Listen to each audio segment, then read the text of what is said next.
Hey, beautiful souls. Welcome to Bitter to Beautiful. I am Coach Charmin D, energetic, heartfelt, and always keeping it real. And I'm Coach Lonette, more reserved, tenacious, honest, and a little funny.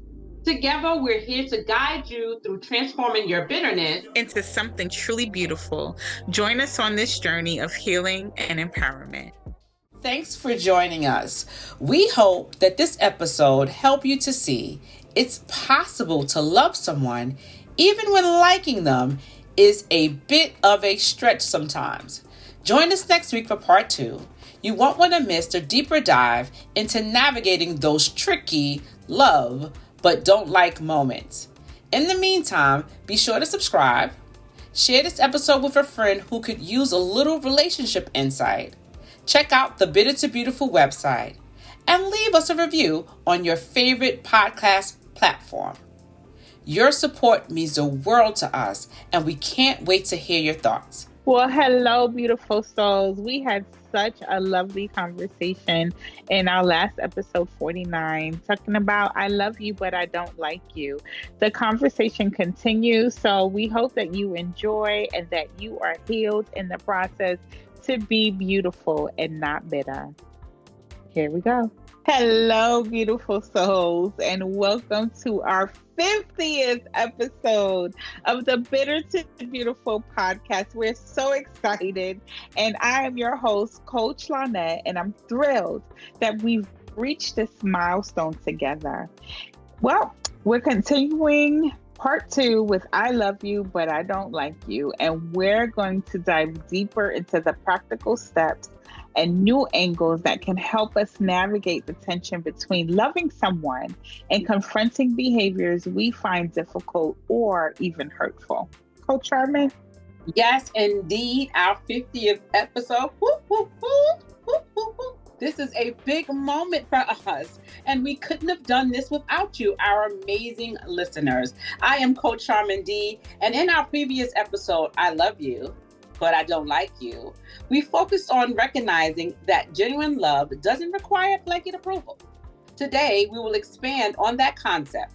And if you're feeling torn between God's command to love and your own discomfort with someone's actions, stay tuned. Let's celebrate episode 50 with a powerful insight on living at peace without sacrificing emotional well-being. Coach Lonette? Oh, wow.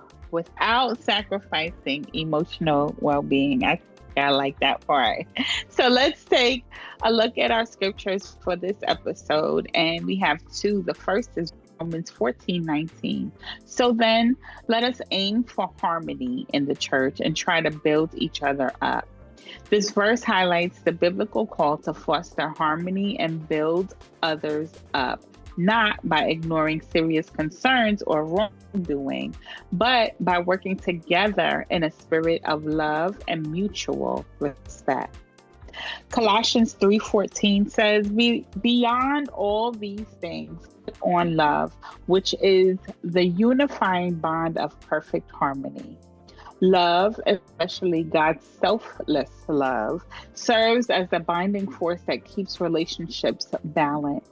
It doesn't endorse destructive choices, but unites hearts committed to honesty and reconciliation. Wow, that is good, but I still have my opinion. So let's get to some discussion questions. Coach Lonette, I'm going to ask you, and let's see how you respond. Okay. Mm-hmm. What way do you struggle to maintain harmony with someone whose behavior conflicts with your values? Wait, follow up. We can do both of them so you can answer both of them together because I want to see how you answer. Have you ever felt guilty about setting boundaries, believing it might appear unloving? How did you address that tension? Coach Lonette. Oh, Lord. Are you going to leave me out here by myself? You got to answer some of this, too. Let's see. What ways did I struggle to maintain harmony with someone whose behavior conflicts with my values? I have experienced this in the workforce. And you go into a job or a business and you don't know everyone. But I always say, especially if you're a full-time employee, that you try to make the best, because for the most part, if you're a full-time employee, you see these people more than you see your family. And you have to get along or try to get along and make things work. I recognize, because in the workforce development that I've done for years, that people have different things that clash, right? It could be personalities, it could be temperaments, it could be learning styles, it could be work styles, it could be leadership styles. And all these things can kind of breed conflict with people on opposite ends of the spectrum, right? Even when we bring in introverts versus extroverts. As an introvert, I like to do my work in a quiet space. I've learned to plug in using headphones while I'm at work to minimize any distractions and get my work done. But then you still have people that are a bit more extroverted or louder. And sometimes I can hear them over my headphones, over the music that I'm playing. And sometimes that can breed conflict in itself. I remember one time I sat at a desk where there were times of the day where the sun would shine like right on me, like my desk was glowing, and so was I, because the sun was so bright. And I went over and I pulled the shade down, and my, I guess, cubicle mate on the opposite side went and pulled it up after I did that. And I said, well, the sun is in my face. And the response was, well, we need sunlight in this room. And I had to say, ma'am, there are 10 other windows in this office. But this one in particular is allowing the sun to shine on me. I can't even, it's hurting my eyes. I can't see my monitor so that I can do my work. And she thought for a minute and then went back to raise up the screen after I've lowered it. And I said, listen, I need to do my work. I said, we can take this matter to someone else, but I really need to do my work. And I recognize that this person did just had a way of communicating with people when she wanted what she wanted, but she was not considerate of others. And it seemed to be an ongoing thing with not only myself, but someone else. But even in that situation, I managed to keep my cool. You know, I had a stance. It was valid. I managed to keep my cool. I did not come outside of my godliness. And, you know, the point was made and she left the window alone, the shade alone. So, I mean, that was a behavior conflict. She felt that because her position was higher than mine, that she can make a call like that, where in fact it was something that had a negative impact on me. And she didn't see that at the moment. She just saw her role and what she wanted in that moment. And so there are times, and we didn't have to talk a lot, but I would always say good morning, because that's what I was taught to do. And I kept it going. It's not a path that I had to cross or force to cross at the time. But I managed to get through it. And so now for part 2, have I ever felt guilty about setting boundaries, believing it might appear unloving? And how did I address that tension? Yes, and yes. about 2 years ago, I really was intentional about setting boundaries.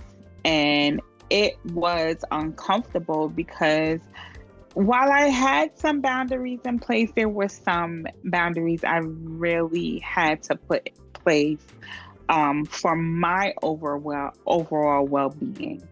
Um, and even with those closest to me. And it was very hard to do that because I'm nice, I'm kind, I'm loving, but people also took advantage of that.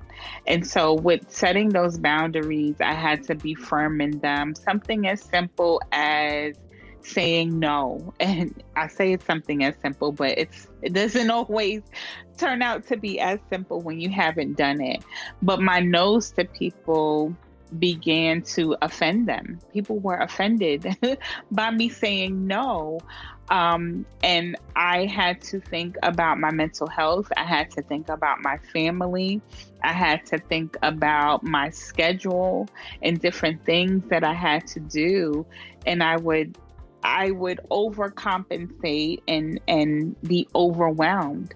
And so my no caused an offense to people, and I hurt and I cried about it. But then I was validated in my no. And I feel much better for it. So sometimes when something is good for you, especially if you're not taught that, it can breed some tension when someone is used to either taking advantage of you or you're doing something new. Because I've gone, oh, you acting funny. Oh, you brand new now. Yes, I am brand new. I am healed. I am transformed. And that's what we're supposed to do. And a lot of times we forget that, and it's not unloving. It's that someone has set a clear boundary for themselves so that they're okay. Oftentimes I worried about other people more than I did myself, and I paid for it. And people live greatly for what I gave out. And so I've had to pull back and kind of build a balance. So how did I address the tension? I stood firm in my no, and I cried later until I was able to really be affirmed in that no. Like, I deserved to say no. They deserved to hear no, because not only was I helping myself, I was helping them as well with my no, to know that, some people can just do things for yourself. And when you're a person that does things for people all the time, sometimes you end up enabling them. So that tension had to be cut down right away. Coach Charmin?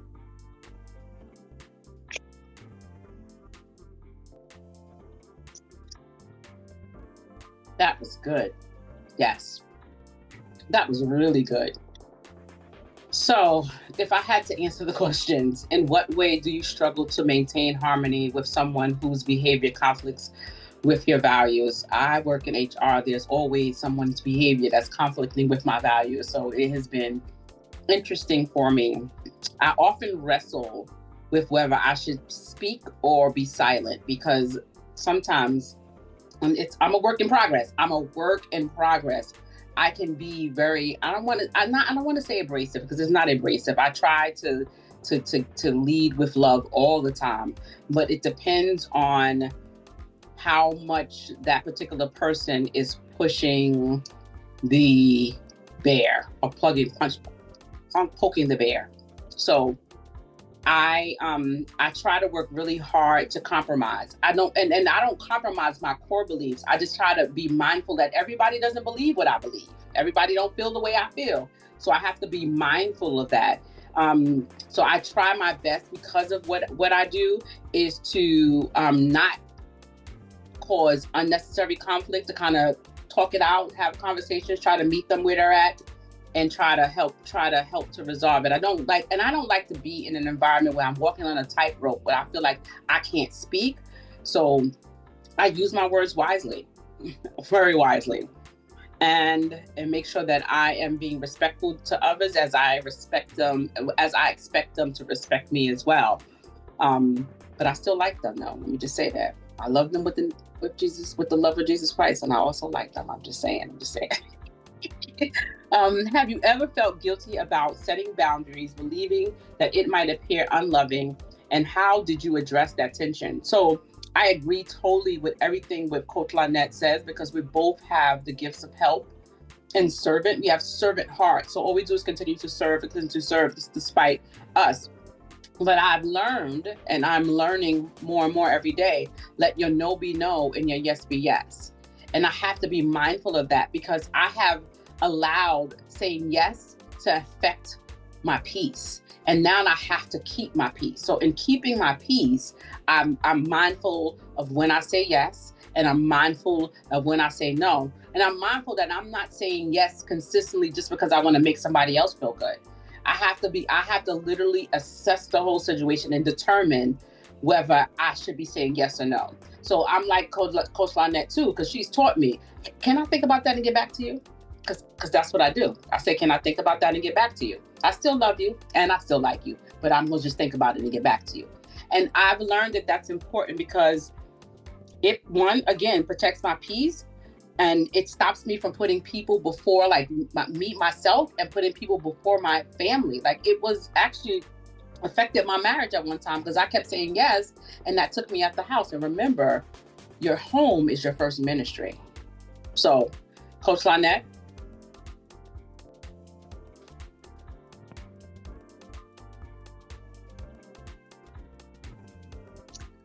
Oh, that was good. Yes, your home is your first ministry, and setting boundaries in general can look like saying, I'll get back to you. It can look at no, I'll pray about it. It can look like no, or I'll pray about it. But boundaries are important, and because my heart sometimes overrides my mind, it's gotten me into trouble with not setting those boundaries. Boundaries are for you, and they are for other people as well. People will only let you go as far as you allow them. And it's a hard lesson, again, if you were not taught to set those boundaries. But please set what you need to set in the most respectful and best way that you can, but stand firm on your boundaries. So where dislike can breed bitterness, right? Bitterness emerges when we let our dislike for someone's actions remain unspoken or unresolved. If we feel guilty about not liking them, yet compelled to show love, the internal conflict can foster resentment. We're going to focus on the next layer, establishing consistent, grace-filled boundaries. So, boundaries over guilt. Here's a scenario. Imagine you have a close friend whose jokes often belittle your faith or ethics. You sense a clash between loving them as they are feeling disrespected. If you never voice your discomfort, you can slip into silent bitterness, unfairly holding them responsible for crossing the lines they don't know exist. Whew, I've seen this so many times. So how does it look? Continued masking, smiling through your offense remarks, leading to deeper inner frustration. Emotional shutdown, nodding politely while mentally withdrawing from the friendship. This is me. That's why I'm laughing. Jesus. Thinly veiled criticism. You subtly criticize them whenever possible, reflecting unreleased anger. That's not really me. But this is how it can look. And I often refer to this sometimes as a silent leader, especially the nodding politely when mentally withdrawing from the friendship, the conversation, the relationship. If you're nodding, that's a sign that you're agreeing. So we must be careful. How to unmask and prevent bitterness. Remind yourself of the goal. Peace doesn't mean fake niceness, but genuine resolution, or like the fruit, goodness. Engage in honest feedback. Lovingly, and lovingly confront the issue, clarifying how certain comments hurt you. So important that we have this honest conversation. Some people are afraid to do this. There's no fear in losing the relationship. You have to be honest with those that you say that you love and confront them. Even though you're feeling away, take a moment, breathe, and get back to them. Sometimes we assume that people know certain things, but it's not true. And so the honest feedback in a relationship, especially if you say friend, that they're your friend, is definitely something that will help them more than harm them. Guard your heart against resentment. Ask God for wisdom to maintain closeness where possible without compromising your convictions. Disliking certain actions doesn't mean you're failing at love. Godly love, after all, does not rejoice in unrighteousness. 1 Corinthians 13:6. With courage and prayer, you can prevent bitterness from taking root. Wow. Guard your heart against resentment. Wow. Okay. So here are some practical steps and overall strategies. Hold on one second. Initiate grace-filled conversation. Why? Silence forces suspicions and bitterness. Gentle, open dialogue about the behaviors you found troubling is necessary to have a conversation. Grace. God gives you grace, you extend grace. Scripture to tie into. Ephesians 4:15, the NLT version. Instead, we will speak the truth in love. There it is. There it is. Speak the truth in love. Okay. Practice gentle but firm boundaries. It's not unloving to say, I appreciate you, but I won't participate in this activity, or please refrain from those comments around me. Scripture, Proverbs 27:60, NIV version. Wounds from a friend can be trusted. Wounds from a friend can be trusted. Okay. Offer forgiveness continuously. If a loved one crosses the line repeatedly, bitterness can sneak back. Commit to frequently forgiving and acknowledge each instant. I think this is so true. We just have to, when they say speak in love and tell the truth, that if somebody is consistently, repeatedly behaving in that manner, behaving in a manner that you don't like, and if you don't say something, it's going to create bitterness, you need to have a conversation. That's when the topic came up, I love you, but I don't like you. Here's the thing. The commandment is to love. It's not commandment to like. And I'm not saying that you have to be somebody's bestie. What I'm saying is get to the root, get to the cause. That's just my thought. Remember, it's a process. Transforming resentment into respect. Love doesn't happen overnight. Be patient with yourself and others. The scripture, Philippians 1:6, the Amplified version. God continues his good work in us until complete. We are a work in progress. We are a work in progress. We are a work in progress. And because we are a work in progress, again, when I say that I love you and don't like you, can we find out why? That's important. Let's get to the core. Let's get to the deep. Let's understand why. And let's see, and let's trust God to help us to love and to like that person. Coach Lonette?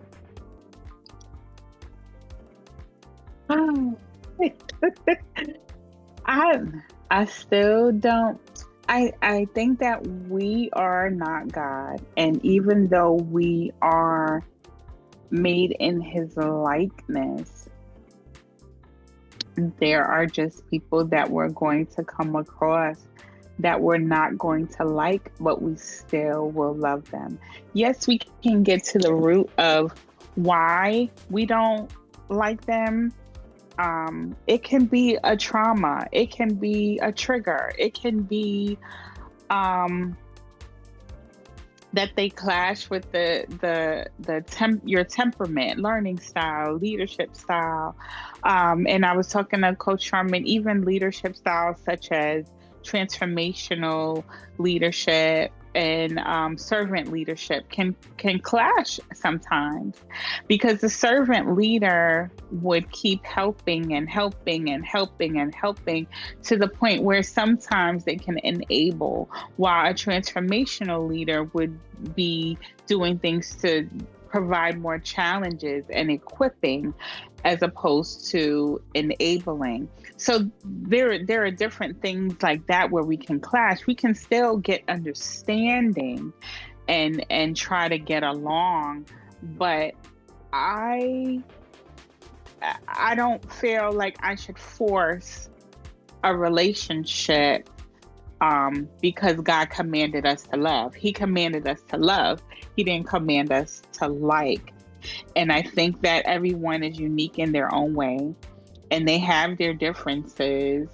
But to say that I'm going to like everyone is just from me. It's not me, and I don't know if it will ever be. If God says, listen, this is what I need you to do, then I'm gonna find a way to do it. And I do find a way to really strive to really like people, but there's just some things, just like affinities, right? Some people, if you are of a certain culture, and some people usually stick within a culture or similar cultures, or maybe a college that you went to, or a degree or an association. There are different things where people find affinities as well. But there's just, whether it's just characteristics or behaviors, I don't think that we have to like everything or everyone, but either way, we are commanded to love. And what does that look like? It means showing love even when it's difficult or when they're difficult. Going back to the book I was looking for in the church bookstore, How to Work with Difficult People, and God showed me. Everyone doesn't like me, and that's okay. You still gotta love me because it's a command. So let's take it back. Coach Charmin, you have something to say?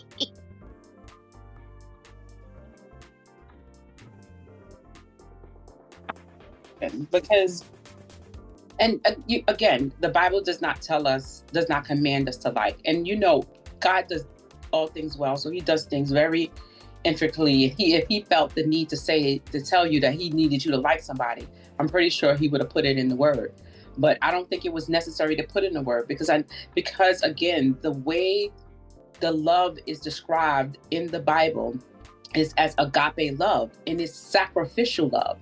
And again, I'm not saying, please don't get me wrong, I'm not saying that we are God. I'm saying that try to get the core of it and give it to God.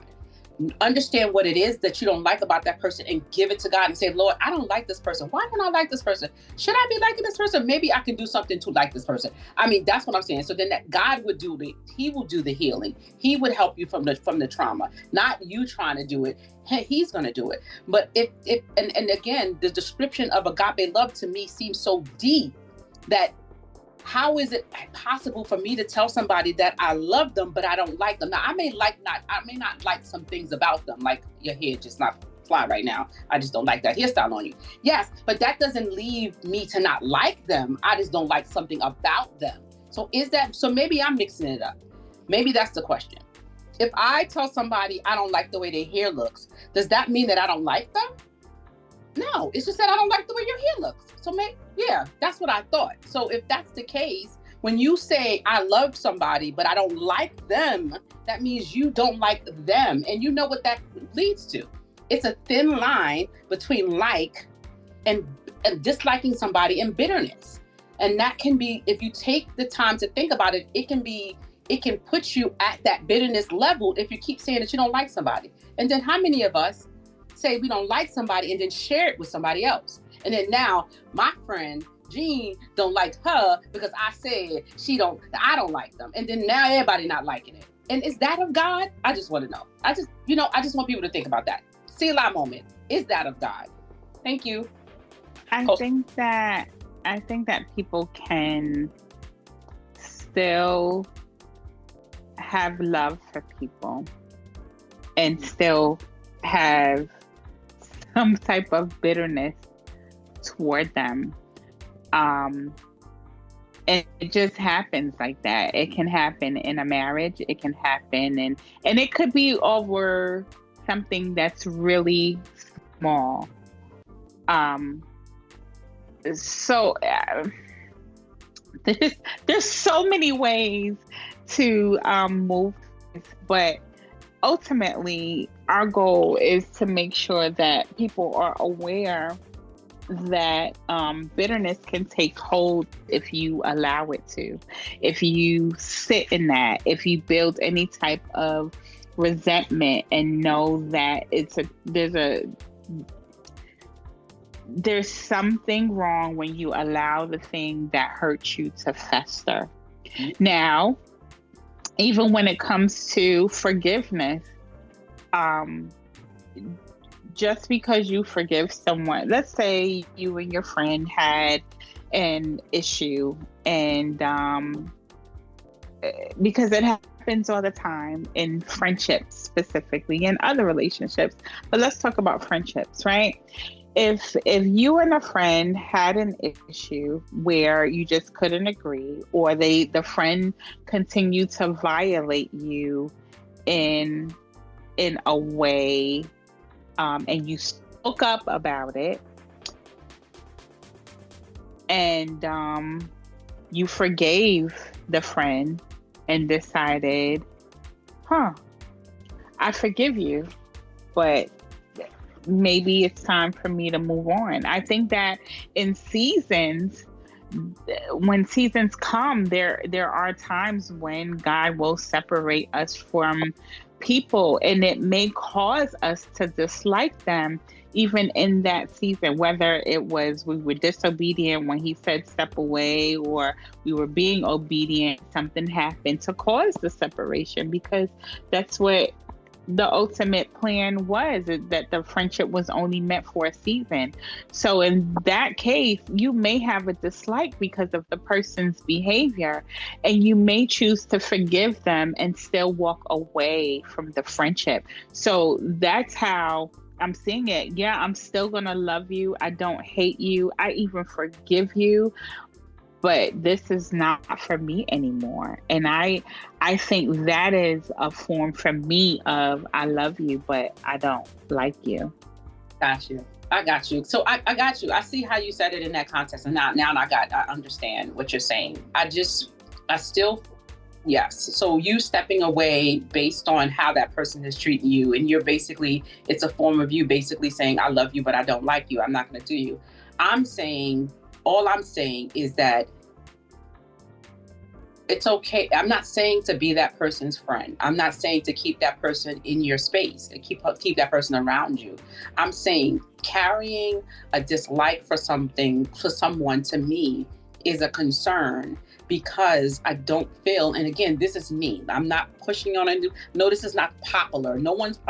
People are not going to agree with me because they okay with dislike. That is fine. I'm just saying for me, in my walk and trying to draw nearer to God and understand his purpose for me, is the dislike can lead to something that I don't want it to lead to. And I pray that God helps me to get over the dislike. You mentioned marriages and carrying bitterness in marriages. I don't think that is of God, that we should carry bitterness in our marriage. I think we need to understand why we feel that way, and we need to get the core of it, and we need to take it to the throne and let God help us to navigate what that looks like and what that is. Again, it may mean not being around the person. It may mean not hanging out. It may mean all these different things.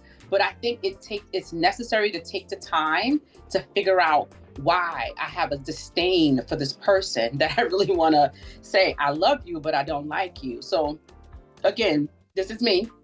This is totally, totally me.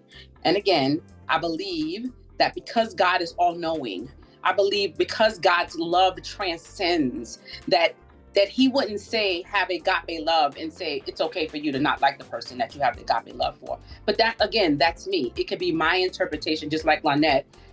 Coach Lonette gave her interpretation of I love you, but I don't like you. It could just be me. Give it back to you, Coach Lonette.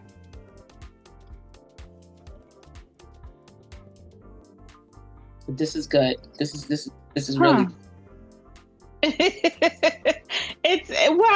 I like it because it's forcing us to really see different points of view, and then we feel what we feel, and that's okay. So let's take another biblical scenario. Joseph and his brothers, captured in Genesis 37 through 45. Joseph was sold into slavery by his jealous brothers. He went and told them about his dream. An extreme betrayal. Even though he could have harbored justifiable anger, he was justified in his anger. He would have been justifiable in his anger. Joseph ultimately chose forgiveness over bitterness. And that is serious, being sold into slavery by your own kinfolk. When they reunited, he treated them lovingly, but also established boundaries, testing their hearts before fully revealing himself. So overcoming dislike without becoming bitter, what does it look like? Joseph didn't deny that he was hurt. He named the betrayal, but offered a path to restoration rather than revenge. Even though, he tried it. He tested the waters a little bit, maintaining faith and self-respect. What does it illustrate? He remained faithful to God, refused to let bitterness rule, and carefully tested his brother's intentions. And love versus endorsement.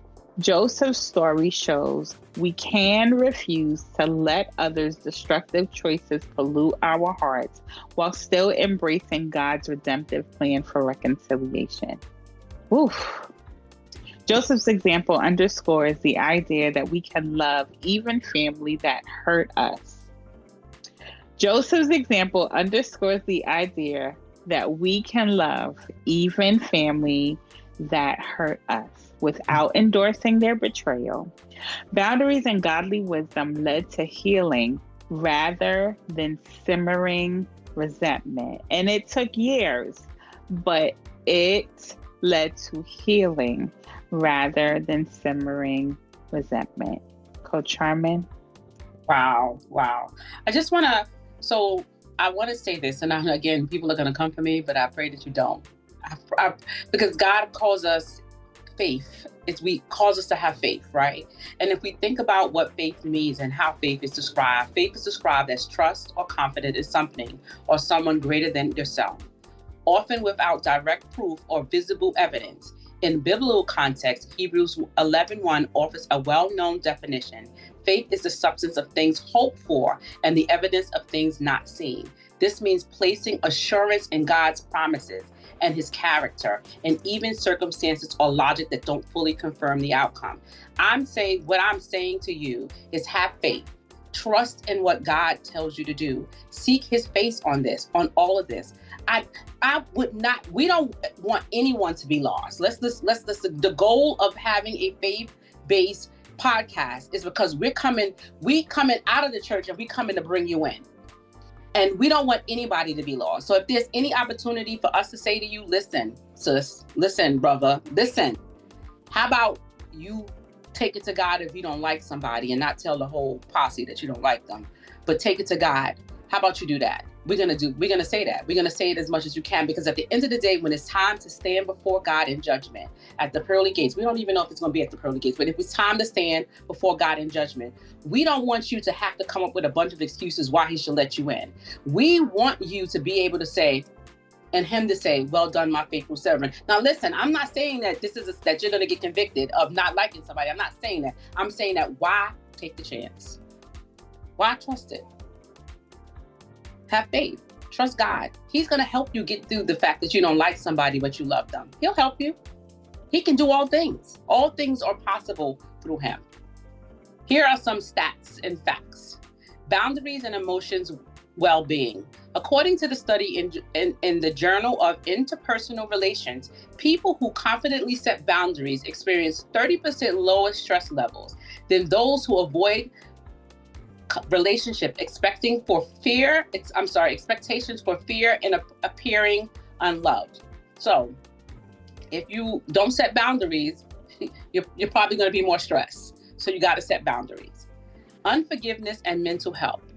A personality and social psychology bulletin article reveals that individuals who practice consistent forgiveness show significant reduction in depression, and it highlights how releasing resentment fosters a better emotional health. So, if we're looking at how unforgiveness works, the Word of God tells us to forgive how many times? I'm pretty sure everybody is saying it right now. Forgiveness is possible. It's possible. So forgiveness is necessary. It's not impossible. It's necessary. So you got to forgive. Plain and simple. And you have to love and like people. No, I'm just playing. Go ahead. Look, Coach Lonette. It's on you. So in part 2 of I Love You and I Don't Like You, Coach Charmin and I are still on opposing sides, and it's okay. Coach Charmin's heart is very big, as is mine. But she just really is on the road to really making sure that she loves everyone. I love everyone, but I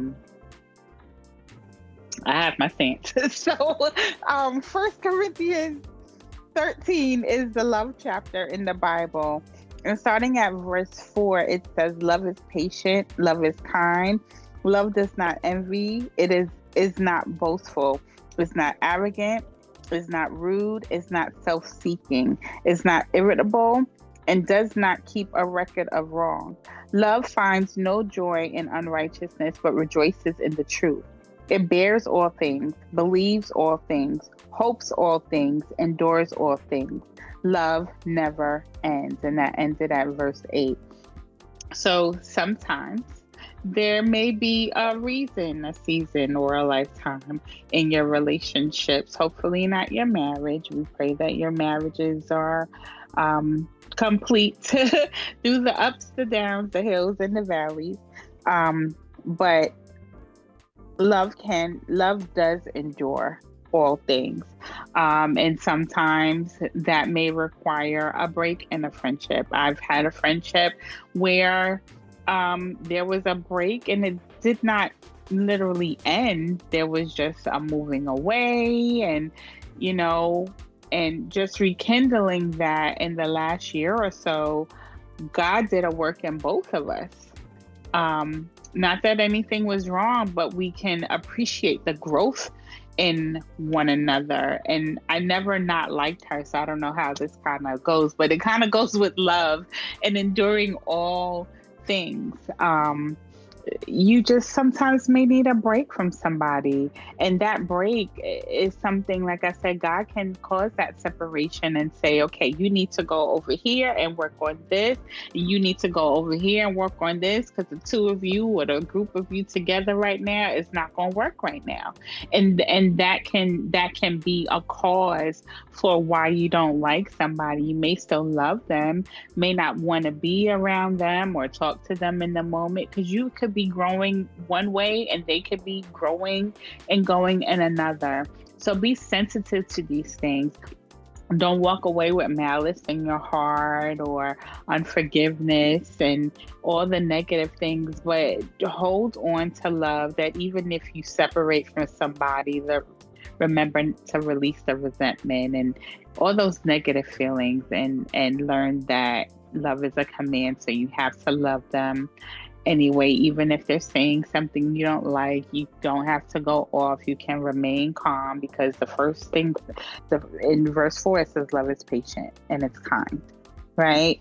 So We just have to go that way. So as we celebrate our 50th episode, we hope and pray this part 2 has deepened your understanding of how to love someone sincerely without condoning every aspect of their behavior.